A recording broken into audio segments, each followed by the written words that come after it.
On a toujours pensé que les voitures chinoises, c'était de la camelote. Des copies en plastique qu'on trouvait dans les foires expo, entre le stand de massage shiatsu et les couteaux céramiques garantis à vie. Mais aujourd'hui, on ne rigole plus. En fait, je crois que c'est nous qui devrions commencer à transpirer. Parce que pendant qu'on faisait des blagues, eux construisaient le futur. On a déjà fait cette erreur avec Toyota dans les années 70, des jouets japonais qui ne tiendront pas. Puis avec Hyundai dans les années 2000, du plastique coréen. Aujourd'hui, Toyota est numéro 1 mondial. Hyundai gagne des prix de design et dépasse Stellantis en bourse. Je parle de SUV qui rechargent leur batterie en 3 minutes, de voitures avec des écrans de cinéma à l'arrière, de technologies qui font passer une Tesla neuve pour un Nokia 3310. Aujourd'hui, 12 SUV chinois que vous pouvez acheter en France en 2026. Certains sont déjà en concession, d'autres arrivent chez nos voisins et peuvent légalement être immatriculés ici. Pas des concepts, des voitures réelles. Que tu détestes les électriques, les marques chinoises ou les deux, cette vidéo va te mettre face à une réalité. L'avancée chinoise est en train de refaçonner l'automobile et on ne peut plus se permettre de l'ignorer. Le numéro 1 développe 1381 chevaux, plus qu'une Ferrari SF90, dans un SUV familial. J'ai grandi avec Peugeot, Renault, Toyota et Honda. Ce que j'ai découvert en préparant cette vidéo m'a franchement mis mal à l'aise pour l'avenir de l'auto en France et dans le monde. Commençons par le numéro 12 et accrochez-vous. Numéro 12, le Leapmotor B10. Et là, ouvrez grand les oreilles parce que ce que je vais dire n'aurait jamais dû arriver. Celui-là, vous ne l'achetez pas dans l'ombre, vous l'achetez chez Peugeot, chez Citroën, dans plus d'une centaine de concessions en France avec les mêmes vendeurs qui vous ont refourgué un 3008 pendant 20 ans. C'est comme si Stellantis venait vous voir en face et vous disait « On a trouvé un SUV mieux équipé, moins cher et on a décidé de le vendre nous-mêmes. » Le cheval de Troie n'est pas aux portes de la forteresse, il est garé dans le showroom entre un 2008 et une C4. Visuellement, le B10 ne joue pas la carte du low-cost discret. La face avant, c'est un concept car qui a décidé de passer en production sans demander la permission. Un bandeau LED qui traverse tout le capot, des optiques fines, lisses, sauf que là où Peugeot vous facture les jantes 18 pouces dans un pack Allure plus Premium whatever, ici, elles sont de série sur l'entrée de gamme. Imaginez la scène, vous arrivez chez des amis, vous vous garez dans l'allée avec ce B10 blanc nacré, le voisin sort la tête « Ah, t'as craqué pour le nouveau 3008 ?» Et là vous répondez « Non, j'ai payé 16 000 € de moins. » Sous le plancher, 218 chevaux électriques, autonomie annoncée 434 km. Sur la 4 à 130, l'Argus a mesuré 241 km, brutal sur le papier, mais c'est la réalité de toutes les électriques. En pratique, c'est un Paris-Reims aller-retour avec une recharge au milieu. Pour 80% des Français qui font moins de 50 km par jour, ça ne change rien. Vous branchez le soir, vous repartez le matin, vous ne voyez plus une station-service pendant des mois. Mais si vous aviez dans un coin de la tête Paris-Lyon d'une traite, oubliez. Au moins maintenant, vous le savez avant de signer. À l'intérieur, c'est là que ça devient gênant pour nos marques. Écran central de 14,6 pouces, instrumentation numérique, connectivité complète. Je m'assois à bord et je me pose une question simple. Pourquoi je paierais 15 000 € de plus pour un E3008 qui me propose la même chose? Et là, le prix. Leapmotor B10, 28 400 €. Peugeot E3008, 44 990 €. 16 000 € d'écart. À ce niveau-là, ce n'est plus un bon plan, c'est une gifle. Avec la différence, vous pouvez acheter une deuxième petite voiture d'occasion ou financer 6 mois de voyage. Honnêtement, ça me met en colère. Pas contre la Chine, contre nos marques qui nous ont habitués à payer toujours plus pour toujours moins. Soyons honnêtes, une partie de toi regarde cette vidéo et se dit « Ouais, mais c'est chinois, ça va tomber en panne dans 3 ans. » Je comprends, on a tous cette voix dans la tête. Mais dis-moi en commentaire, c'est un préjugé ou une inquiétude fondée sur des faits? Parce que Stellantis, eux, ont visiblement décidé que c'était assez fiable pour le vendre sous leur toit. Le numéro 11 fait quelque chose d'encore plus dangereux. Il guérit l'angoisse de la panne sèche, là où tout le monde a échoué. Numéro 11, le Leapmotor C10. Oui, encore un Leapmotor. B10, C10. Apparemment, leur service marketing était en vacances quand ils ont choisi les noms. Mais ne vous y trompez pas, ce n'est pas le même SUV avec une lettre différente. Celui-là résout le problème qui empêche la moitié des Français de passer à l'électrique. Depuis des années, la règle était simple. Soit vous choisissez l'électrique et vous stressez dès que la jauge descend sous les 30%, soit vous restez au thermique et vous culpabilisez à chaque plein. Il fallait choisir son camp. Celui-là vous dit « Et si on arrêtait ces conneries ?» Le C10 a un moteur électrique pour vos trajets quotidiens et un petit 1,5 litres essence qui dort sous le capot. Ce moteur thermique ne fait pas tourner les roues, jamais. Il se réveille uniquement quand la batterie est vide pour la recharger pendant que vous roulez, comme un groupe électrogène embarqué. Le résultat, vous ne tombez jamais en panne. Pas de chasse aux bornes, pas de détour de 40 km en race campagne, pas de sueur froide sur l'A7 en août. 900 km d'autonomie totale. Vous partez de Lille le matin, vous arrivez à Marseille l'après-midi, vous n'avez pas ouvert une seule application de recharge. Votre vessie aura abandonné bien avant la voiture. Visuellement, le C10 est plus sage que son petit frère. 4,75 mètres, taille d'un Peugeot 5008. Design sobre, presque scandinave. C'est le genre de voiture que votre voisin ne remarquera même pas dans l'allée. À l'intérieur, même recette que le B10. Grand écran central, finition correcte, tout fonctionne sans mode d'emploi. Et le prix, version électrique pure, 36 400 €. Version avec prolongateur d'autonomie, 37 400 €. Pour 1 000 € de plus, vous éliminez définitivement le stress de la panne. 1 000 €. C'est le prix d'un week-end à Barcelone. Sauf que là, ça dure 10 ans. Et voici la phrase la plus effrayante de cette vidéo. Pour acheter chinois, vous n'aurez même plus besoin de quitter votre concession Peugeot. Le numéro 10 est en concession depuis des mois, garantie 7 ans, et personne n'en parle. Le silence est suspect.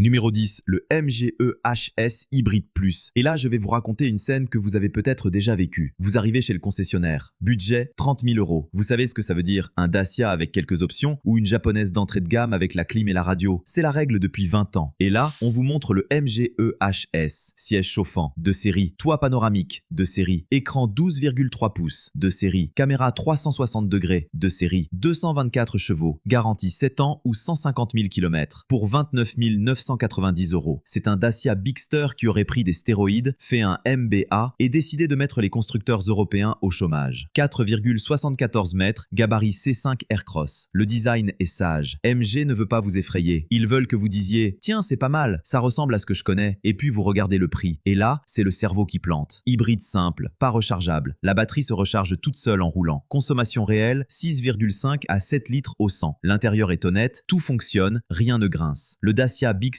hybride, c'est le même prix. Moins de puissance, moins d'équipement, garantie plus courte. Je ne comprends pas pourquoi les gens font encore la queue chez Dacia. Le MGE HS est déjà là. Mais attendez de voir ce que MG prépare pour 2026. Un SUV électrique qui attaque Tesla de front.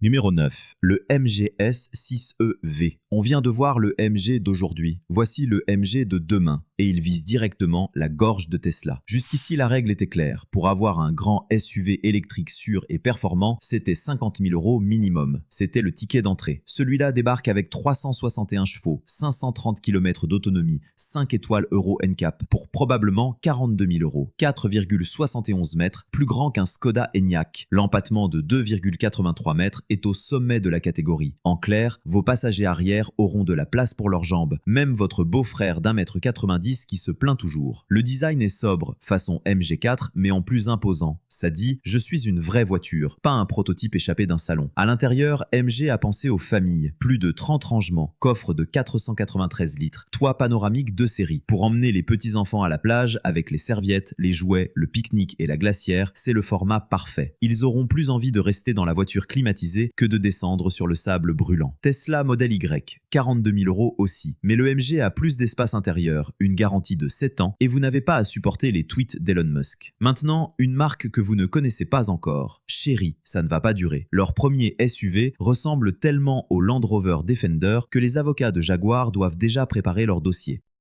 Numéro 8, le Jayco 7, prononcé Jayco. Oui, je sais, le nom ressemble à une marque de céréales bio, mais cette voiture s'est glissée dans le top 10 des ventes de SUV en Europe, sans publicité, sans campagne marketing. Celui-là regarde le Defender droit dans les yeux et dit « J'ai la même gueule, la moitié du prix, tu veux en parler ?» Visuellement, c'est troublant, silhouette carrée, calandre massive, passage de roues marqué, cette allure de tank urbain qui dit « Je peux aller au bureau le lundi et dans la boue le samedi ». Le design est très inspiré du Defender, très. Les puristes vont hurler au plagiat, mais pour le prix, on pardonne. 4,50 mètres, c'est compact pour la catégorie, assez grand pour une famille de 4, assez petit pour les parkings parisiens. Sous le capot, 2 motorisations, hybride simple, 225 chevaux, ou hybride rechargeable avec le système super hybride de Chery, 347 chevaux, 90 km en électrique et surtout 1200 km d'autonomie totale. Même en divisant par 1,3 pour être réaliste, vous faites Paris-Nice sans une seule pause obligatoire. L'intérieur est soigné, écran généreux, sellerie correcte, ambiance premium et surtout garantie 7 ans. Chery sait qu'ils doivent prouver leur fiabilité. Prix estimé 35 000 à 41 000 euros. Le Land Rover Defender hybride rechargeable, plus de 80 000 euros. L'écart est trop difficile à expliquer. Soit les Européens nous arnaquent depuis des décennies, soit les Chinois vendent à perte. Dans les deux cas, quelqu'un a des explications à donner. Son cousin Omoda joue une autre carte. Même plateforme, mais un design qui vient d'une autre planète.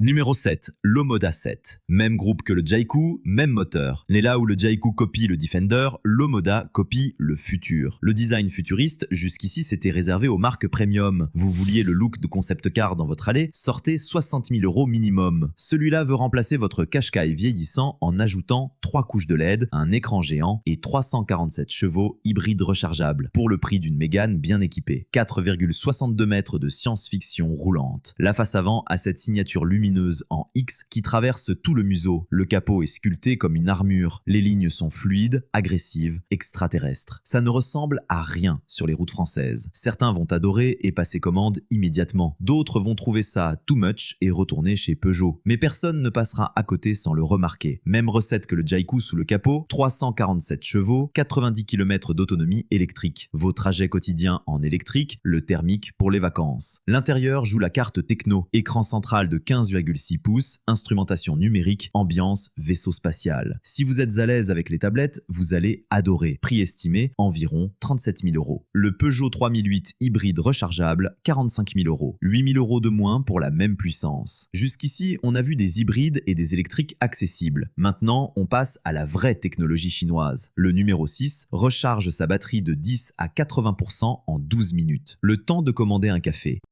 Numéro 6, le Xpeng G6. Et là, on entre dans une autre dimension. La recharge ultra rapide, jusqu'ici, c'était réservé aux Porsche Taycan et aux autres jouets à 100 000 euros. Si vous vouliez recharger vite, il fallait payer. Celui-là accepte 451 kW de puissance de charge. C'est plus rapide qu'une Tesla, c'est au niveau d'une Porsche. Et il coûte moins de 50 000 euros. De 10 à 80% en 12 minutes. Je vais le dire autrement. Vous vous arrêtez sur l'aire d'autoroute, vous commandez un expresso, vous allez aux toilettes, vous revenez, la voiture a repris 400 km. Votre café n'a même pas eu le temps de refroidir. 4,76 mètres, silhouette fluide, design sobre. Xpeng a compris quelque chose. Les Européens n'aiment pas le bling-bling. Juste une voiture moderne, élégante, efficace. Le genre de design qui vieillit bien. Version performance, 485 chevaux, 510 km d'autonomie, 0 à 100 en 4,1 secondes. Pour 50 990 euros, des chiffres de sportive allemande, un prix de compacte française. À l'intérieur, écran de 15,6 pouces, lidar intégré pour la conduite assistée, 5 étoiles Euro NCAP. Xpeng, c'est le spécialiste chinois de la conduite autonome. En Chine, ces voitures se conduisent quasiment toutes seules dans le trafic urbain. 46 990 euros, exactement le prix d'une Tesla modèle Y grande autonomie, sauf que le Xpeng charge 2 fois plus vite. Évidemment, encore faut-il trouver une borne qui délivre cette puissance. Mais même à moitié de la capacité, c'est déjà plus rapide que la plupart des modèles européens. Et là, je pose la question qui fâche. Ces voitures sont bardées de caméras, de capteurs, de lidar. Elles savent où tu vas, quand tu y vas, avec qui tu y vas. Est-ce que ça te fait peur qu'une voiture chinoise collecte toutes ces données? Ou est-ce que tu te dis que ton téléphone le fait déjà depuis 10 ans? Dis-moi en commentaire. C'est un vrai débat et je veux savoir où tu te situes. Le G6 est impressionnant, mais son grand frère G9 joue dans une autre catégorie. Un intérieur qui flirte avec le luxe allemand, mais pas avec le prix allemand.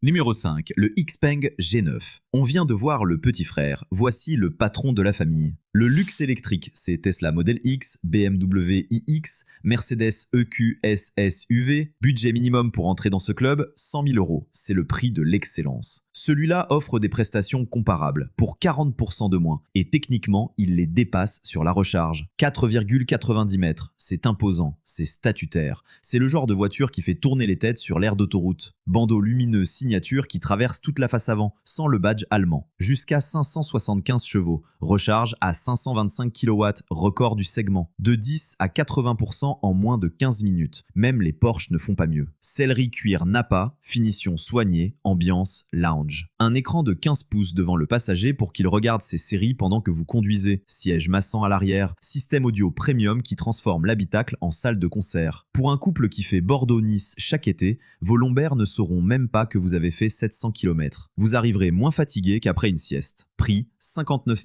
900 euros, l'entrée de gamme. Le BMW iX X-Drive 50, 100 000 euros. 40 000 € de différence. Je défie quiconque de me l'expliquer par la qualité. J'ai touché les matériaux, j'ai regardé les finitions. Je ne vois pas où passent les 40 000 € manquants chez les Allemands. Si vous regardez déjà les Audi et BMW électriques, vous seriez fou de ne pas au moins essayer celui-là. Le numéro 4 change les règles du jeu. C'est BYD, le numéro 1 mondial, la marque qui a dépassé Tesla en 2024. Numéro 4, le BYD Seal UDME.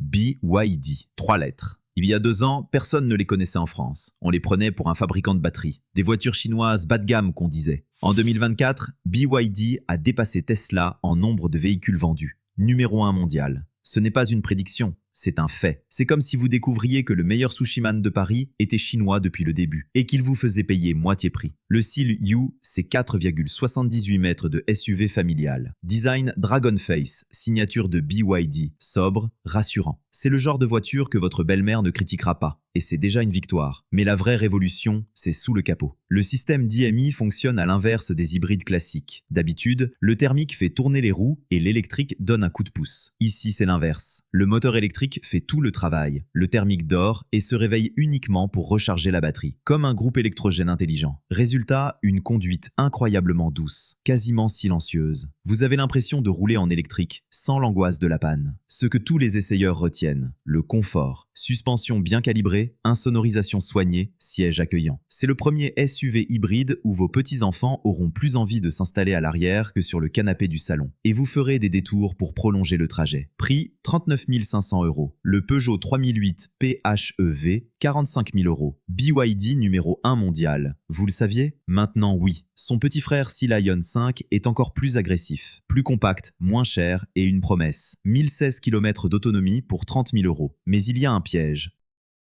Numéro 3, le BYD Seal 5 DMI. Oui, les noms Seal U et Seal 5 se ressemblent. Chez BYD aussi, le marketing était en vacances. Mais celui-ci est le plus dangereux de la liste pour les constructeurs européens. Imaginez la scène. C'est le 15 août. Vous roulez en électrique toute la semaine, tranquille, branché chaque soir dans le garage. Et là, direction l'A7, les bouchons, la Méditerranée. Vous ne changez rien. La voiture s'adapte. Celui-là débarque avec un équipement de SUV à 45 000 €. Écran de 12,8 pouces, sellerie soignée, jantes 18 pouces de série, hybride rechargeable sophistiqué. Et une promesse, 1016 km d'autonomie, 2,1 litres au 100 km. Maintenant, la réalité. Les 2,1 litres au 100, c'est en cycle mixte pondéré, avec la batterie chargée à bloc. Sur autoroute à 130 km/h, la consommation réelle grimpe à 6 à 7 litres. Les 1016 km, c'est en additionnant l'électrique et l'essence dans des conditions de laboratoire. Ce n'est pas du mensonge, c'est du marketing optimiste, comme tous les autres. Les Chinois ont juste appris à jouer au même jeu. Alors, piège ou bonne affaire? Pour les trajets quotidiens, probablement la meilleure affaire du marché automobile français en 2026. Vous faites 90% de vos kilomètres en électrique. Vous rechargez chez vous la nuit. Pour les gros rouleurs d'autoroute,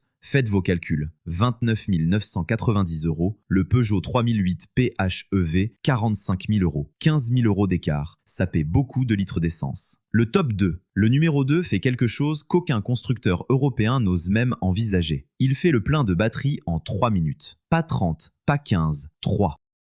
Numéro 2, le NIO ES8. Oubliez tout ce que vous savez sur la recharge électrique. Pendant des années, on a accepté comme une fatalité que recharger une électrique prendrait du temps. 30 minutes minimum sur une borne rapide. C'était le prix à payer pour rouler propre. Celui-là, vous entrez dans une station qui ressemble à un distributeur automatique géant. Un robot descend du plafond, il retire votre batterie vide par en dessous, il en installe une pleine, vous repartez. 3 minutes, le temps d'un plein d'essence. Sauf que c'est électrique. C'est une station-service du futur qui a atterri dans le présent. Et personne en France n'en parle. Le NIO ES8 est un mastodonte. 5,28 mètres, plus grand qu'un BMW X5, au niveau d'un Mercedes GLS. L'allure d'un vaisseau amiral, face avant épurée, ligne fluide, silhouette qui hésite entre SUV et berline de luxe. C'est le genre de présence qui fait tourner les têtes sans crier. Près de 700 chevaux. 0 à 100 en environ 4 secondes. Plus rapide qu'une Porsche Cayenne Turbo. €. Dans un SUV familial de 7 places, batterie de 102 kWh, plateforme 900 volts, environ 510 km d'autonomie réelle. Et si vous ne voulez pas utiliser le swap, la recharge rapide classique accepte jusqu'à 600 kW,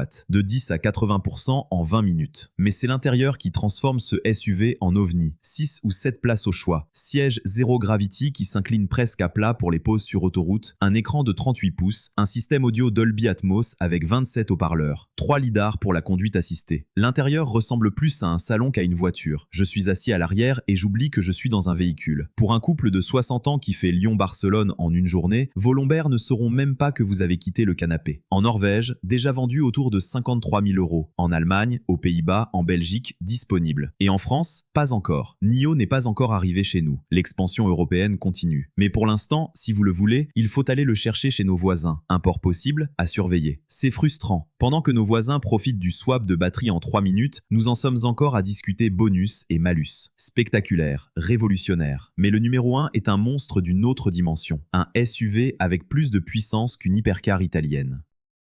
Numéro 1, le Zeekr 9X. On a gardé le plus indécent pour la fin. Les SUV hybrides rechargeables, jusqu'ici c'était le compromis raisonnable. Un peu d'électrique pour la conscience, un moteur thermique pour les vacances, des performances honnêtes mais sages. L'image du bon père de famille moderne. Celui-là arrive, regarde tout ça et explose la table. 1381 chevaux. Je répète, parce que votre cerveau essaye de l'effacer. 1381 chevaux dans un SUV familial 6 places. 0 à 100 en 3,1 secondes. Plus rapide qu'une Ferrari S F90 Stradale. Plus rapide que 99% des supercars de l'histoire. Et pendant ce temps-là, il y a peut-être un siège enfant Isofix à l'arrière et des miettes de gâteau sur les tapis. Zeekr, ce n'est pas un petit constructeur sorti de nulle part. C'est une filiale de Geely, le groupe qui possède Volvo, Polestar, Lotus. Ce sont les gens qui ont racheté une bonne partie du luxe européen et qui maintenant s'amusent avec. De l'extérieur, le 9X ne joue pas la carte du SUV tuning. 5,24 mètres de présence, une silhouette massive mais épurée, ligne nette, surface lisse, proportion de Range Rover, mais avec une agressivité dans le regard qui dit « je peux arracher l'horizon si tu me le demandes ». Deux configurations principales. Dual motor, environ 900 chevaux, batterie 55 kWh. Trimotor, 1381 chevaux, batterie jusqu'à 70 kWh. Jusqu'à 70 kWh dans un hybride rechargeable, c'est plus que certaines électriques pures. Comme si vous décidiez de mettre le réservoir d'un camion dans une berline. Autonomie électrique officielle, jusqu'à 350 à 380 km selon la version. Compte plutôt 300 km en réel. Total, 1200 km. Recharge, 20 à 80% en moins de 10 minutes sur plateforme 900 volts. À l'intérieur, c'est un délire total. On n'est pas dans le un peu mieux qu'un BMW iX. On est dans le showroom de salon de luxe sur roue. Configuration 2+2+2 avec fauteuil type business class, écran géant de 17 pouces pour les passagers arrière, système audio Name, 32 haut-parleurs près de 4000 watts, suspension pneumatique bichambre avec gestion active, 5 lidars. Vous montez à bord, vous fermez la porte et l'extérieur disparaît. Le 9X n'est pas une voiture, c'est une bulle. Une salle de concert climatisée avec la puissance d'un dragster caché sous le plancher. Et le prix, en Chine, environ 64 000 à 84 000 $ selon la version. C'est le prix d'un bon BMW X5, très loin des hypercars auxquels il se compare en accélération. Maintenant, soyons honnêtes, tout ça a un prix énergétique. Une batterie de 70 kWh pour 300 km en réel, ça donne 23 kWh au 100. Ajoutez le poids de 2,5 tonnes, les 1381 chevaux et une vérité simple, un Zeekr 9X ne sera jamais écologique. Peu importe le marketing, c'est un jouet d'adulte extrêmement sophistiqué. Si vous voulez impressionner, c'est imbattable. Si vous voulez vraiment rouler vert, regardez les autres numéros de cette vidéo. Le Zeekr 9X, c'est le résumé parfait de l'industrie automobile chinoise en 2026, capable du meilleur et du plus excessif, en même temps. Et là, je te pose la vraie question. Pas si tu aimes cette voiture, pas si tu l'achèterais. Non. Est-ce que tu penses que Peugeot, Renault, Volkswagen peuvent survivre à ça? Ou est-ce qu'on est en train de regarder la fin d'une industrie européenne sans s'en rendre compte? Dis-moi en commentaire, parce que c'est peut-être la question la plus importante de toute cette vidéo. Voici ce que tu dois retenir. Dans 10 ans, on se souviendra de 2026 comme l'année où tout a basculé. Les voitures chinoises ne sont plus une blague, elles sont une menace pour ceux qui dorment et une opportunité pour ceux qui regardent. Au début de cette vidéo, je t'ai parlé de Toyota et Hyundai, des marques qu'on méprisait et qui dominent aujourd'hui. L'histoire se répète, mais cette fois, elle va plus vite. La vraie question n'est pas « est-ce que tu vas acheter chinois ?», c'est « est-ce que tu veux être spectateur ou acteur du changement qui arrive ?» Si cette vidéo t'a ouvert les yeux, partage-la avec quelqu'un qui a besoin de la voir. Ensuite, clique sur le like, ça prend 1 seconde et ça aide la chaîne à montrer ces vidéos à plus de gens qui ont besoin de les voir. Et surtout, clique sur la vidéo qui s'affiche maintenant. YouTube te la recommande pour une raison et je pense qu'elle va te surprendre autant que celle-ci. L'avenir de l'automobile s'écrit en ce moment. Et toi, tu viens de lire le premier chapitre.